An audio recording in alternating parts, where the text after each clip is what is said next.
ध्यानम् शान्तम् पद्मासनस्थम् शशधरमुकुटम् पञ्चवक्त्रम् त्रिनेत्रम् शूलम् वज्रम् च खड्गम् परशुमपि वरम् दक्षिणाङ्गे वहन्तम् नागम् पाशम् च घण्टाढमरुकसहितम् चाङ्कुशम् वामभागे नानालङ्कारयुक्तम् स्फटिकमणिनिभम् पार्वतीशम् नमामि।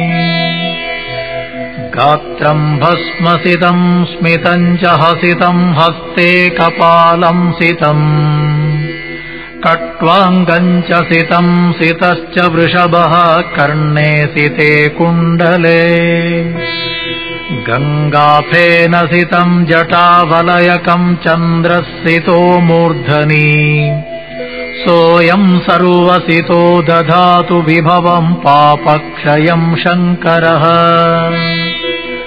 दृष्ट्वा कौस्तुभमप्सरो गणमपि प्रक्रान्तवादामिथो गीर्वाणाः कतिवा न सन्ति भुवने भारादिवः केवलम् निष्क्रान्ते गरले द्रुते सुरगणे निश्चेष्टिते विष्टपे मा भैष्टेति गिरा विरासधुर्यो देवस्तमेव स्तुमः।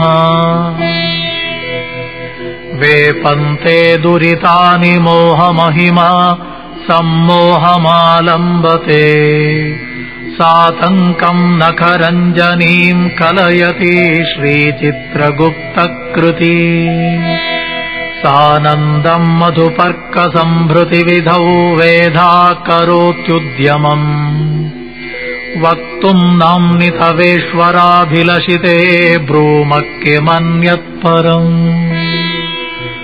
ॐ नमो भगवते रुद्राय।